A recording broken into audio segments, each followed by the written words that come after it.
Okay, so we're back. Once again, I'm realizing that, okay, so I guess this exam is reasonable. I must not have been feeling evil that day, so.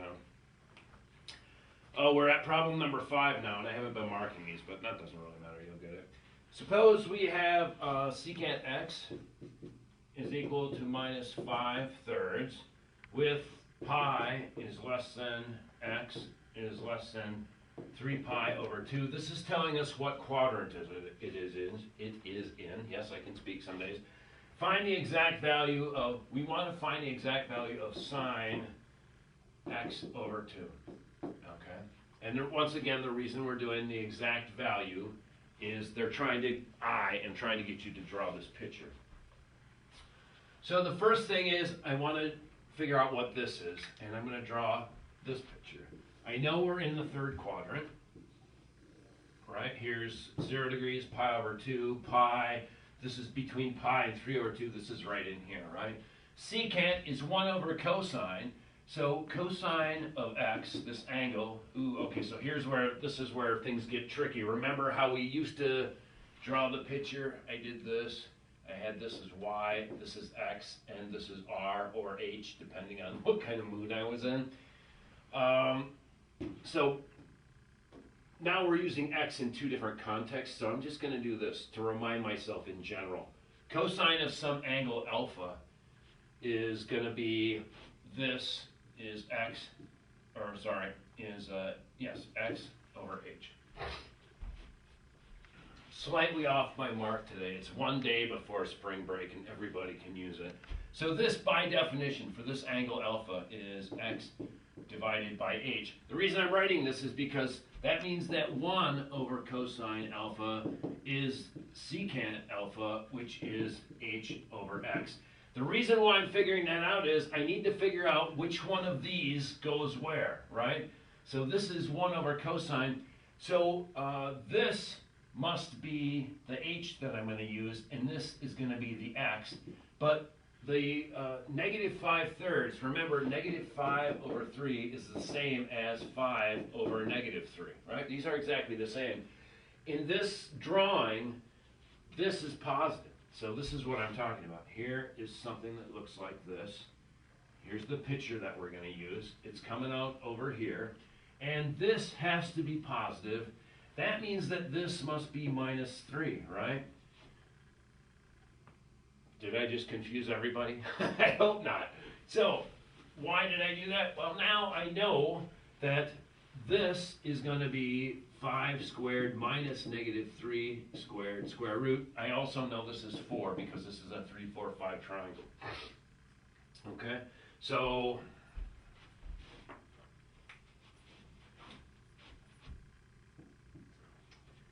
we have that, and now what are we actually supposed to do?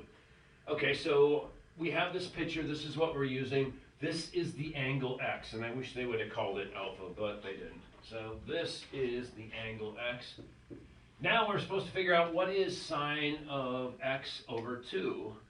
Well, we have these formulas, right?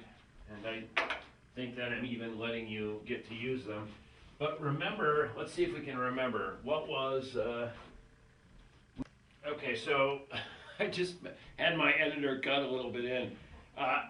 Depending on the day it is, I know most of these things by heart, but some days I just can't remember. So here's the deal. I went and looked it up to make sure. But I know that sine of x over 2 is plus or minus the square root of 1 minus cosine x over 2, right? And like I say, to what degree do you need to memorize these kinds of formulas? Oh, that really depends. I went to the University of Minnesota as an undergraduate, and we never had cards for anything. And as I said, in general, depending on the day, I can spin these off. Sometimes I got to look them up. The basic ones I know. You're going to have to look to your instructor to figure out how much of this you're going to have to put in hard memory. This isn't that obscure. And incidentally, we're looking for the exact value. And the reason why they wanted the exact value is and we are given this information, third quadrant, is because that's how we're going to figure out if it's plus or minus. Ooh. So, let's do it then. We follow the formula. So, what's cosine? We need cosine. The cosine of this angle x is going to be what? This divided by this. It is negative 3/5. So this says this is going to be plus and minus the square root of 1 minus 3/5 divided by 2. Okay. And this is going to be plus and minus the square root of 1 plus 3/5. And 3/5 is 0.6. Here's the deal. I'm looking at this. I want to change this into a number that's a little more recognizable. So this is 1 plus 0.6 divided by 2. This is 0.8. This is plus and minus the square root of 4/5. Because 0.8 is, so this is 0.8. This is 8 over 10. This is 4 divided by 5. This is plus or minus 2 divided by the square root of 5.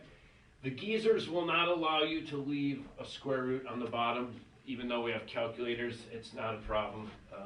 I would say, first of all, you have to figure out if it's plus or minus here. But what I want to do is remind you that most instructors, in the time that this is being recorded, will not allow this to be on the bottom, the radical. So you do this, and you have to deal with plus or minus 2 times the square root of 5 over 5. One of these is the exact answer. Now we have to figure out which one it is. Is it plus or is it minus? And this one isn't going to be too hard. Why? Well, we figured out the cosine of this angle. It's over here in the third quadrant. If we cut this angle in half, where is it going to be? Well, it's hard to say. Where would it at least have to be? Suppose it was almost all the way over here. Like, suppose it was near this end. That would put it up in the second quadrant. So the bottom line is, by looking at this, half of this angle has to be on top here somewhere. I don't know where it is. Doesn't matter, because the sine of any angle that's in the first or second quadrant is going to be positive. And I hope everybody's okay with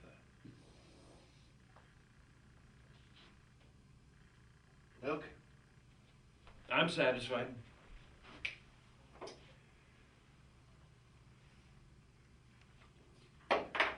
Okay.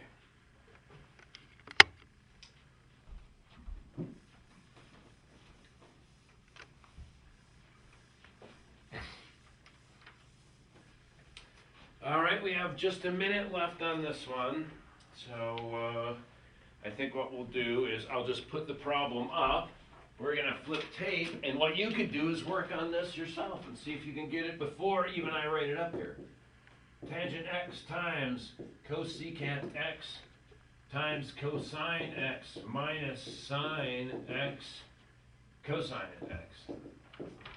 Voila! We'll be back.